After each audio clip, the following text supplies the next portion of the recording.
उसने गहरी सांस ली और कहा, कितने सपने सजाए थे, पूरी रात सोने नहीं दूंगा।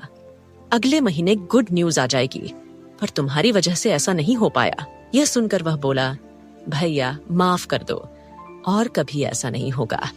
अब से मैं ध्यान रखूंगा। मेरी वजह से आपकी सुहागरात नहीं हो पाई, लेकिन कोई बात नहीं, अभी बहुत टाइम है। हम 1 घंटे में घर पहुंच जाएंगे और उसके बाद आप आराम से लेट कर उठाना। अगले ही पल आर्यन ने उसका गला पकड़ लिया और कहा, तुम्हें अच्छे से पता है ना, मुझे लेट उठना पसंद नहीं। मैं सुबह 5:00 बजे उठ जाता हूँ और अभी मेरे पास 2 घंटे हैं, 1 घंटा पहुंचने में और 1 घंटा नींद पूरी करने में। तो फिर मैं कैसे कुछ करूंगा? यह सुनकर वह फिर से अपने गले से उसका हाथ हटाते हुए कहता है, भैया पहले मेरी बात सुनो। एक दिन अगर आप 10:00 बजे या 11:00 बजे उठते हो तो कोई प्रॉब्लम नहीं होगी, वैसे भी रिसेप्शन रात में है। यह सुनकर आर्यन दांत चिढ़ाते हुए कहता है, उसूल मत भूलो हमारे घर की, और मैं कभी हमारे उसूलों के खिलाफ नहीं जाता। मैं घर का बड़ा बेटा हूं, मुझे जिम्मेदार होना चाहिए, न कि उसूलों के खिलाफ जाना चाहिए। यह सुनकर वह कहता है, भैया हर बात में उसूल को निभाना जरूरी नहीं है, कभी कभी खुद के लिए वक्त निकालना चाहिए। आप ज्यादा जिम्मेदारी ले रहे हो आपने ऊपर, और न जाने कितनी रातों से आप सोए नहीं।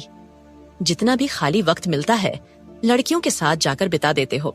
यह सुनकर आर्यन ने आर्य को जबड़े से पकड़ लिया और कहा, अब क्या मैं अपनी जरूरत भी ना पूरी करूं?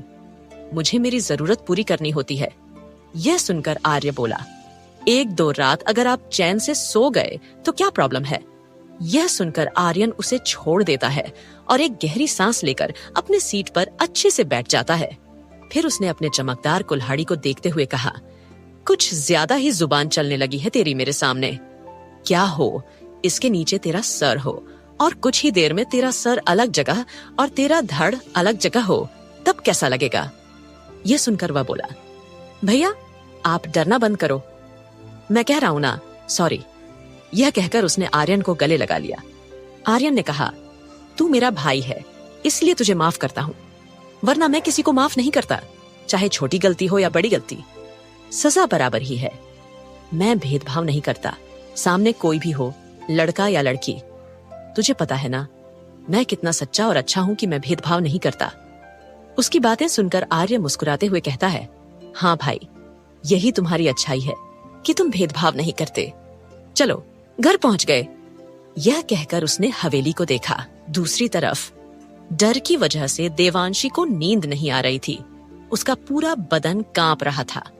बार बार उसे याद आ रहा था कि कैसे उसकी मम्मी पापा दर्द से तड़प रहे थे और कैसे वह शैतान उन्हें मार रहा था, दर्द दे रहा था। यह सोचकर उसे और भी ज्यादा डर लग रहा था। तभी उसे महसूस हुआ कि कोई उसके पास आकर लेट गया है और उसे अपनी गर्म बाहों में भर लिया है। उसने उसकी पीठ को थपथपाते हुए उसके कान में सरगोशी करते हुए कहा, डरो मत, सो जाओ। आज रात तो कुछ नहीं करने वाला, पर कल छोड़ूंगा भी नहीं। कल की गारंटी नहीं है। मैं ऐसा ही हूं। अभी मुझे सोना है, नींद चाहिए मुझे। यह कहकर उसने देवांशी को और भी ज्यादा अपनी बाहों में खींच लिया। इससे देवांशी को सांस लेने में प्रॉब्लम होने लगी। उसे ऐसा लग रहा था कि वह सांस नहीं ले पाएगी और दम घुटकर मर जाएगी। ऊपर से खून की बदबू भी आ रही थी आर्यन में से। उसे समझ में आया कि यह आर्यन नहीं है। कुछ घंटे पहले आर्यन जल्दबाजी में उसे छोड़कर चला गया था।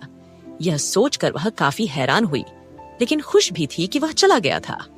पर अब वह फिर से आ गया था और अब ऐसे उसे अपनी बाहों में लेकर रखा था कि वह सांस भी नहीं ले पा रही थी। उसे ऐसा लग रहा था कि वह बिना सांस लिए मर जाएगी। इधर आर्यन को ध्यान आता है कि उसने कुछ ज्यादा ही दबाव लगा दिया, तो वह थोड़ा ढीला करता है और शांत होकर कहता है, चलो सो जाओ, कुछ नहीं करूंगा। अभी मैं गुस्सा नहीं हूं, मैंने गुस्सा बाहर उतार दिया है। तुम बच गई। तुम्हारी किस्मत काफी अच्छा है कि तुम्हें मेरे जैसा पति नसीब हुआ है। तुम्हारे 16 सोमवार के व्रत खाली नहीं गए हैं। यह सुनकर वह हैरान हो जाती है और अंधेरे में आर्यन को देखने की कोशिश करती है। वह मन में सोचती है, इसे कैसे पता कि मैंने 16 सोमवार के व्रत रखा है? वह यह सब मन में सोच ही रही थी कि आर्यन ने उसके होठों पर अपनी उंगली रखकर अपने गर्म सांसों को उसके चेहरे पर छोड़ते हुए कहा, चुप रहो, अपने दिमाग से भी मुझे सब पता है। तुम्हारा जन्म से लेकर तुम्हारी आज की जिंदगी सब पता है। मुझे तो तुम्हारे 7 पीढ़ियों के बारे में भी पता है। यह सुनकर वह और भी ज्यादा डर जाती है। इधर आर्यन का हाथ उसके कमर पर चल रहा था और धीरे धीरे वह कभी उसकी पीठ पर आता, कभी उसके कमर से और भी नीचे जाता। इससे उसे काफी डर लग रहा था और पूरे बदन में अजीब सी कंपकंपी हो रही थी। तो क्या होने वाला है इसके बाद? क्यों आर्यन ने देवांशी से जबरदस्ती शादी की है? क्या मकसद है आर्यन का देवांशी से जबरदस्ती शादी करने के पीछे?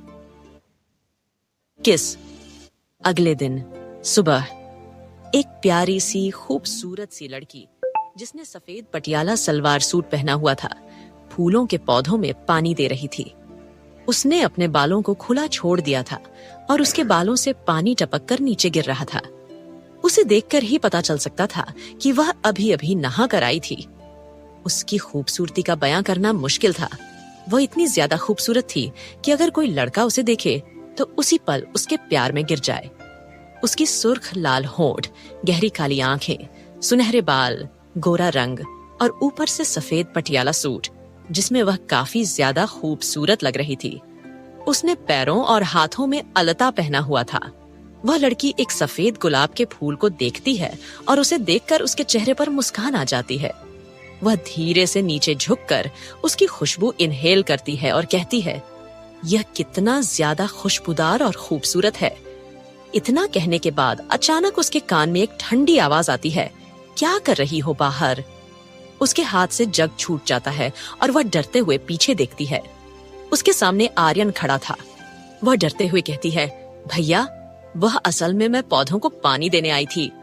अगले ही पल उसके गाल पर थप्पड़ मारता है और उसके बालों को पकड़कर कहती है, कहा था ना बाहर मत निकलना, फिर भी तुम्हें बाहर निकलना है। वह अपने गाल पर हाथ रखकर अपने आंसू भरी आंखों से उसे देखती और कहती है, भैया सॉरी, अब कभी ऐसा नहीं करूंगी। यह बोलकर वह भाग जाती है।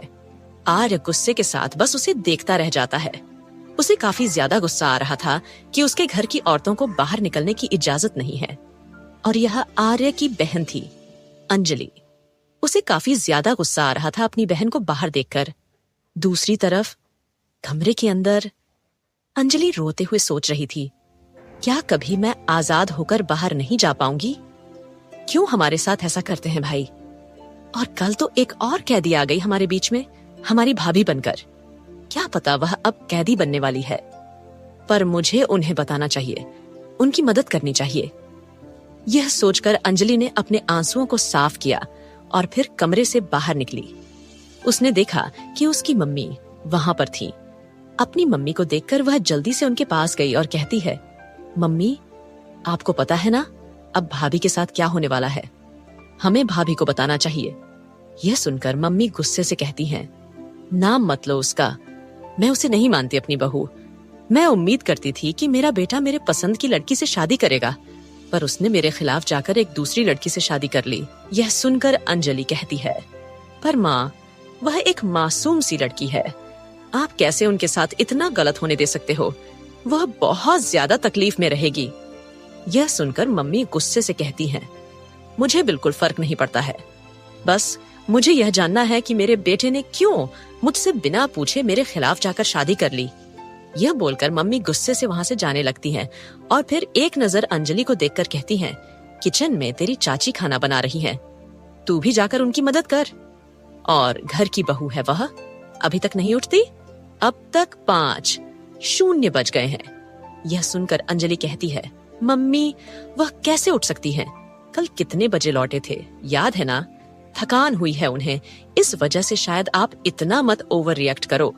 यह सुनकर मम्मी गुस्से से कहती हैं, अगर तुमने एक और बात कही ना तो तुम मुझसे बुरा कोई नहीं होने वाला है। अब यह सब कहना बंद करो। यह बोलकर वह गुस्से के साथ मुंह फेर लेती हैं और अंजलि एक गहरी सांस लेती है। दूसरी तरफ आर्यन का कमरा। देवांशी ने अपनी आंखें खोली और ऊपर बड़े से झूमर को देखा जो चमक रहा था और काफी खूबसूरत लग रहा था। उसे अपनी कमर पर किसी का गर्म हाथ महसूस होता है। वह नीचे देखती है तो वही सफेद हाथ था, और वह अपने बगल में देखती है तो उसके बगल में उसका हैवान पति लेटा हुआ था। सारे एपिसोड केवल आपको इसी चैनल पर मिलेंगे। एपिसोड देखने के लिए नीचे आ रहे आर के लोगों पर क्लिक करना होगा सबसे पहले आपको। उसके बाद जो प्लेलिस्ट का ऑप्शन है यहाँ पर जाइए, नीचे प्लेलिस्ट है यहाँ पर जाइए, यहाँ पर आप सारे एपिसोड देख सकते हैं। सबसे नीचे एपिसोड 1 फिर 2 फिर 3 ऐसे ऊपर एपिसोड बढ़ते जाएंगे। ये सारे एपिसोड केवल आपको इसी चैनल पर मिलेंगे, इसके अलावा कहीं पर नहीं मिलेंगे। तो किसी और चैनल को मत देखिए, सिर्फ इस चैनल को सब्सक्राइब कर लीजिए और सारे एपिसोड देखते रहिए। जय भारत। आगे की कहानी जानने के लिए अगला एपिसोड देखें। अगर वीडियो पसंद आई तो लाइक करें, चैनल को सब्सक्राइब करें और कमेंट में बताएं कि आपको वीडियो कैसी लगी। सब्सक्राइब करना ना भूलिए, जल्दी कीजिए। Thanks for watching. Like, comment, share, subscribe.